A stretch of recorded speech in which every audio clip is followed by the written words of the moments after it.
Hey everyone, how are you all doing today? Tonight we step away from the marble forums, the roaring arenas, and the speeches of senators and enter a world far more private, yet just as essential to Rome's image of power, the hidden chambers of excess.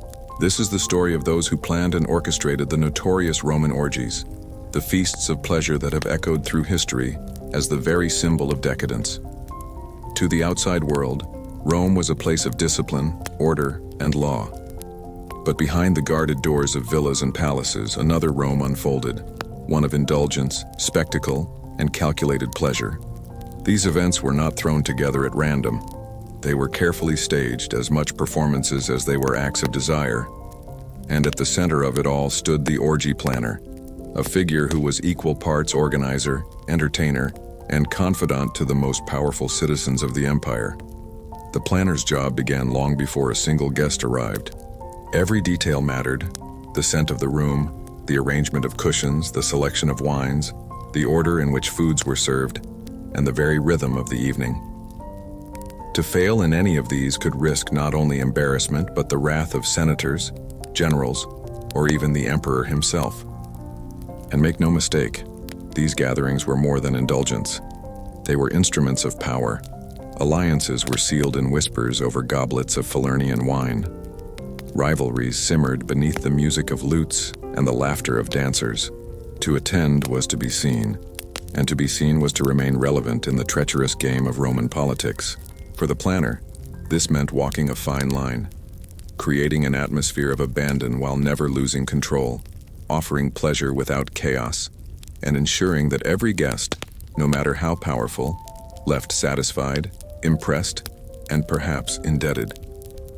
This was not merely about pleasure, it was about image, influence, and survival.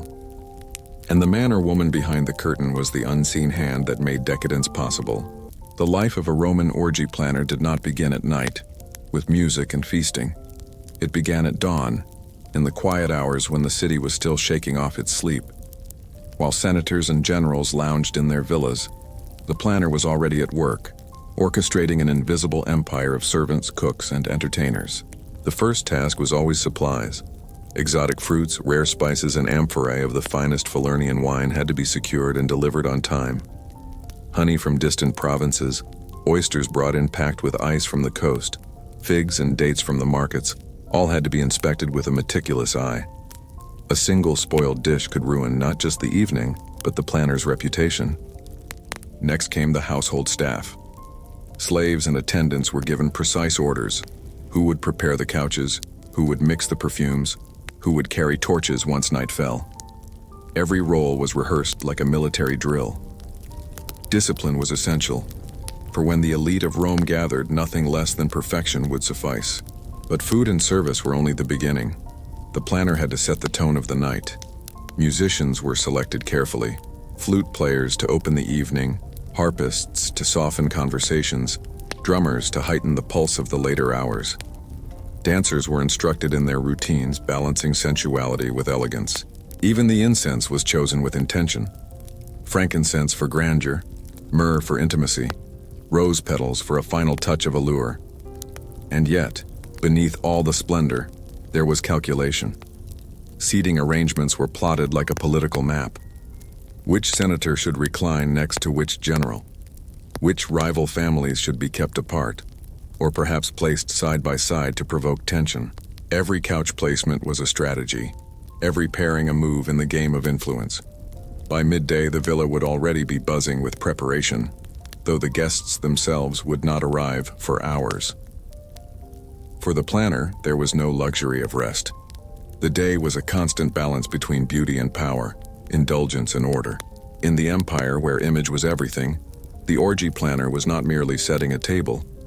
He was staging a theater where Rome's most dangerous men and women would play their roles. As the sun dipped below the horizon and torches were lit along the marble walkways, the villa transformed into a world of shadows and golden light. This was the moment the planner had spent the entire day preparing for: the delicate transition from order to indulgence. The guests did not arrive all at once. Senators, merchants, generals, and their companions filtered in slowly, each greeted with a carefully rehearsed display of opulence. Musicians played softly at the entrance while perfumed servants sprinkled rose water on the marble floors. Every detail whispered a message. You are entering a place beyond the ordinary, where restraint is left outside the door. The planner's first task was to manage the flow of arrivals. Each guest had to feel important, but none could overshadow the host. The most powerful were often guided to couches near the center, their entrances subtly timed so the room's attention lingered on them. Lesser guests were strategically placed to watch, envy, and aspire. Meanwhile, the atmosphere was carefully curated. Incense drifted through the air, mingling with the aroma of roasted meats and spiced wine. The lighting was dim but warm, designed to flatter skin and soften expressions. Cushions of silk and embroidered fabrics invited the guest to recline, to shed the stiffness of public life and slip into indulgence. The planner moved silently through the space, never drawing attention, yet always observing. If a senator arrived brooding, he was seated near a witty entertainer to coax out laughter. If two rivals exchanged sharp glances, dancers were sent to distract them before conflict could brew. Every gesture, every shift in music, was part of the invisible choreography. By the time the last guest arrived, the villa had ceased to feel like a house. It had become a stage. Conversation rippled like music. The first toasts were raised, and the laughter grew louder.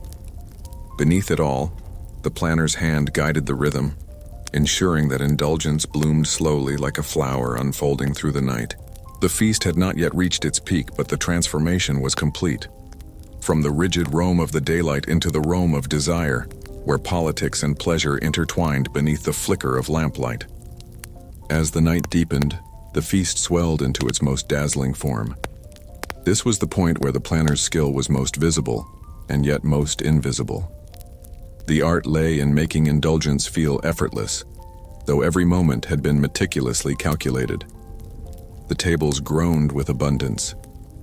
Platters of roasted boar glazed with honey, bowls of oysters glistening on beds of salt, exotic fruits imported from distant provinces, figs from Judea, dates from Egypt, peaches from Persia. Each dish was more than food. It was a statement of power, a reminder that Rome's reach extended across seas and kingdoms. Wine flowed constantly, but never without strategy. The strongest Falernian was reserved for the late hours when inhibitions were meant to dissolve. Earlier in the evening, lighter vintages were served, ensuring conversation flowed without chaos. The planner's quiet command to the servants determined not just the pace of drinking, but the pace of the night itself. Entertainment grew more elaborate with every course. Musicians struck livelier chords, acrobats performed daring feats, and dancers adorned in shimmering fabrics swayed between the couches. At times, entertainers were chosen not only for spectacle, but for subtle messaging. A foreign musician to showcase Rome's dominion, a satirical performer to poke fun at rivals without ever breaking the veneer of civility. The planner, ever watchful, made sure the energy rose like a carefully tended fire. Too much too soon, and the gathering might descend into disorder. Too little, and the evening risked dullness, a failure that could doom his career.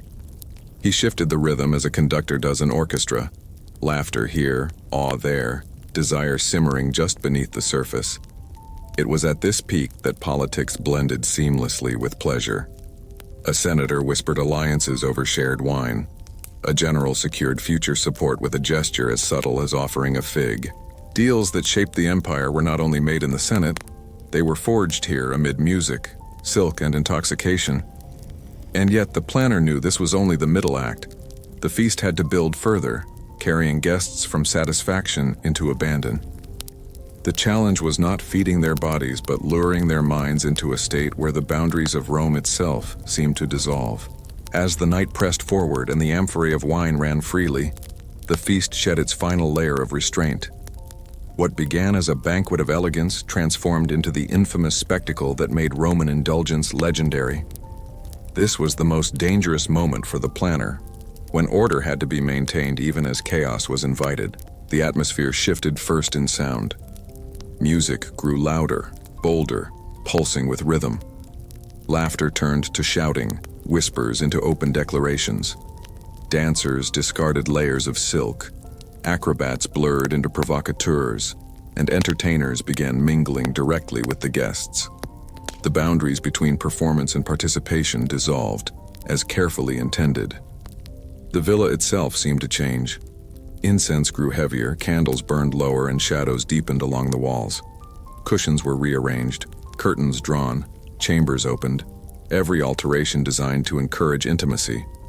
The planner had anticipated this moment, preparing spaces within spaces, alcoves for whispered negotiations, private rooms for indulgences, and wide halls for the collective spectacle. Here, pleasure became politics. A senator's choice of companion, a general's visible intoxication, or a wealthy merchant's generosity in gifts, all sent subtle signals that would ripple beyond the night. The planner ensured that these moments happened in view of the right eyes, subtly guiding guests without them ever realizing they were being guided. But excess was unpredictable. A drunken quarrel could erupt into violence, a careless comment into insult, a rivalry into scandal. This was when the planner's authority, quiet, invisible, yet absolute, mattered most. A well-timed distraction, a sudden burst of music, or the arrival of a new dish could redirect the energy, saving reputations and perhaps even lives. For the planner, this was not indulgence but calculation. He did not drink deeply, nor lose himself in the revelry. Instead, he watched everything: the shifting alliances, the rising tensions, the unspoken desires. While the powerful surrendered themselves to the night, he remained its architect, ensuring that decadence never tipped into disaster. By this point, the feast was no longer about food, nor even entertainment. It was about spectacle, abandon, and the illusion that within these walls the rules of Rome could be suspended. But the planner knew better. Even in the heart of decadence, the empire's order was still present, enforced by the unseen hand guiding every breath of pleasure. As the night bled into the early hours of the morning, the villa entered a different rhythm. The initial fire of indulgence gave way to a slower, heavier pulse, like an empire exhaling after conquest. Guests reclined deeper into their cushions, their laughter softened, and the once roaring energy of the feast began to fracture into smaller, more private scenes. Some remained in the main hall, still drinking, still boasting, their voices hoarse from hours of shouting. Others slipped away into secluded chambers, seeking intimacy or secrecy. A few lay unconscious, lulled into oblivion by too much wine and too much excess. What had begun as a single performance now dissolved into many, each group carrying its own tempo, its own drama. For the planner, this was a crucial moment. He moved quietly among the fading embers of the revelry, ensuring that no insult lingered, no scandal took root. If two rivals had drifted too close in their drunken haze, he arranged for dancers or servants to intervene. If a powerful guest collapsed in undignified fashion, discreet attendants shielded the scene from watchful eyes. The planner's task was no longer to orchestrate grandeur, but to preserve dignity, at least enough for the morning after. It was also in these hours that the true purpose of the evening revealed itself. Beneath the haze of wine and desire, alliances had been tested, loyalties measured, and weaknesses exposed. A senator too quick to anger, a general too quick to trust, a wealthy patron too eager to impress. All these observations were noted silently by the planner.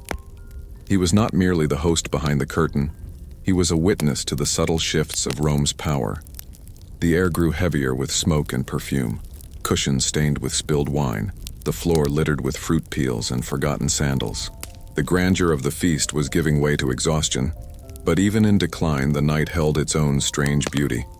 A fragile moment when Rome's elite revealed their most unguarded selves. By the time the first light threatened the horizon, the planner knew his work was almost done. The feast was fading, but its consequences, political, personal, and social, were only just beginning. As the first pale light of dawn crept across the tiled roofs of Rome, the villa bore little resemblance to the glittering stage it had been just hours before. The music was silent, the torches burned low, and the echo of laughter was replaced by the quiet rustle of servants moving carefully through the aftermath. The feast was over, but for the planner, the work was not. Guests departed in uneven waves. Some left cloaked in dignity, walking steadily as if to prove that indulgence had not touched them. Others stumbled into the street, leaning on attendants or slipping away through side doors to avoid the eyes of rivals. A few remained asleep where they had fallen, too consumed by wine and exhaustion to move. The planner ensured each exit was managed discreetly, protecting reputations, smoothing over awkward scenes, and guaranteeing that what happened in the villa stayed within its walls. Then came the restoration of order. Servants gathered shattered cups, wiped spilled wine, and carried away the remains of the feast. Silk cushions were straightened, floors scrubbed, incense burned anew to mask the lingering smells of excess. By mid-morning, the villa would appear almost untouched, as though the night's decadence had been nothing but a dream. This illusion of normalcy was as much part of the planner's craft as the feast itself. Yet the most important task was not cleaning. It was controlling the narrative. The planner knew that what guests remembered, or chose to forget, mattered more than what had actually occurred. A poorly timed quarrel could be reframed as playful banter. A senator's public embarrassment could be softened with a rumor of how gracefully he recovered. The orgy was never just an event. It was a story, and the planner was its unseen author. Even in exhaustion, his mind turned toward the future. Which alliances had been strengthened? Which rivalries had grown sharper? Which guests had revealed weaknesses that could be exploited or needed to be protected? Every detail was cataloged, every impression stored away. The planner's survival and his power depended on it. As the city stirred to life outside, the villa sank into silence once more. For the guests, the orgy was a night of indulgence soon to be half forgotten. For the planner, it was another chapter in a dangerous career where pleasure was performance and control was everything.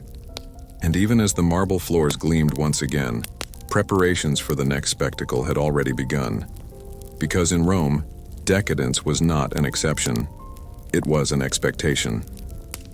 Looking back at the world of the Roman orgy planner, what we see is not just indulgence but a mirror of the empire itself. These nights of wine, music, and abandon were not simply about pleasure. They were about power, image, and the fragile theater of human desire. Rome prided itself on discipline, order, and conquest, yet behind closed doors it revealed another truth: that even emperors and senators longed for release for moments when the weight of empire could be drowned in wine and forgotten in silk. The orgy was both escape and performance, a stage where the elite could expose their weaknesses while pretending they were untouchable. The planner stood at the center of this contradiction, orchestrating chaos while enforcing control. He ensured that indulgence never tipped into ruin, that reputations were polished even in disgrace, and that decadence itself became a tool of politics. In his unseen hands, Rome's greatest vices became instruments of survival. And perhaps this is the deeper lesson. Every civilization has its spectacles, its stages where power hides behind performance. For Rome, it was the orgy. For us, it may take different forms, but the essence remains the same: the hunger for control, the desire for escape, the tension between image and truth. So the question lingers: when future generations look back at us, what will they see as our orgies?